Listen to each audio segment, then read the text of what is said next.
यहां कुछ सरदार बैठे हैं कि नहीं बैठे हैं? नहीं भी बैठे हैं तो मेरी उनसे एक विनती है, राजनीतिक कारणों से किसी को खालिस्तान चाहिए होगा, अमेरिका में कुछ लोग अपनी दुकान चला रहे होंगे, सिखों के बारे में अलग अलग बातें कही जा रही होंगी। आजकल इमरान खान को भी सिखों से ज्यादा प्यार हो गया है। गुरु ग्रंथ साहब पढ़ा है किसी ने?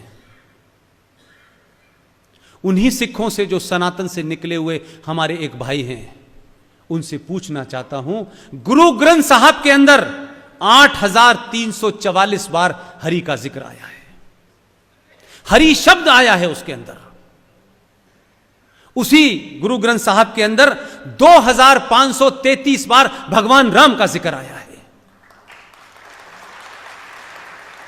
उसी गुरु ग्रंथ साहब के अंदर 17 बार 17 टाइम वाहे गुरु का जिक्र आया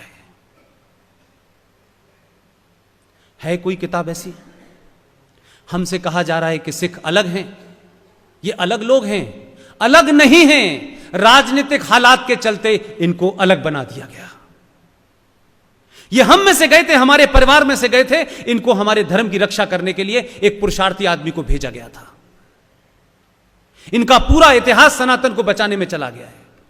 कुछ राजनीतिक दलों ने अपने नफे नुकसान के लिए इनका कत्ल दिल्ली में कर दिया और उस वक्त के प्रधानमंत्री ने देश के टेलीविजन पे आके कहा कि एक पेड़ गिरता है तो धरती हिल जाती है।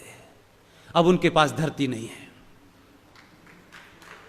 धरती नहीं मिल रही उनको, इसलिए सारी जिम्मेदारी हमारी और आपकी है। इनका भी हाथ पकड़िए। यह करतारपुर हो सकता है इनकी भावनाओं का एक जगह हो।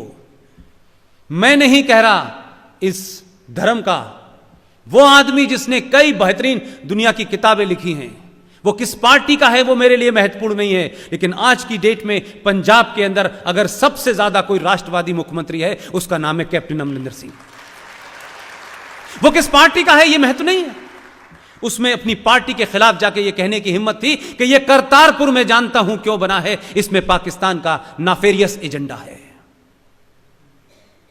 आप उन्हीं लोगों से, जिन लोगों ने अपने देश में मिसाइल का नाम बाबर रखा है, टैंकों का नाम औरंगजेब रखा है, वही लोग सिखों को समझा रहे हैं हम तुम भाई भाई हैं, भाई भाई हैं। पूरा इतिहास इनके खून से रंगा हुआ है। लेकिन कुछ राजनीतिक स्वार्थों के चलते अगर कुछ लोग मिसगाइड हो गए हैं तो आप सबकी और मेरी जिम्मेदारी है कि इनका भरोसा जीतिए। इनके ऊपर जो हुआ है उसकी लोगों को गलती को मानना चाहिए, लेकिन इन सबको अलग नहीं करना चाहिए। और रफीक साहब की सिवैयां खाने जाइए, हफ्ते में एक दिन दलित के घर का पानी भी पी के आइए। जिस दिन इस देश में यह होने लगेगा, सनातन जिंदा हो जाएगा और सरकारें एक नहीं एक दिन में 10-10 फैसले लेंगी। हर फैसला इस देश की इतिहास को, सनातन को मजबूत करेगा। हम किसी के खिलाफ नहीं हैं, हम उनके खिलाफ हैं जो ये नारे लगाते हैं अल्लाह का नाम लेकर के, भारत तेरे टुकड़े होंगे इंशाअल्लाह इंशाअल्लाह। ये ध्यान रखें कि जिन्हें भारत के टुकड़े करने की तमन्ना है, ये देश उनके टुकड़े कर देगा, ये ध्यान रखिएगा। अब बहुत दिन तक ये बेवकूफी नहीं चलने वाली है।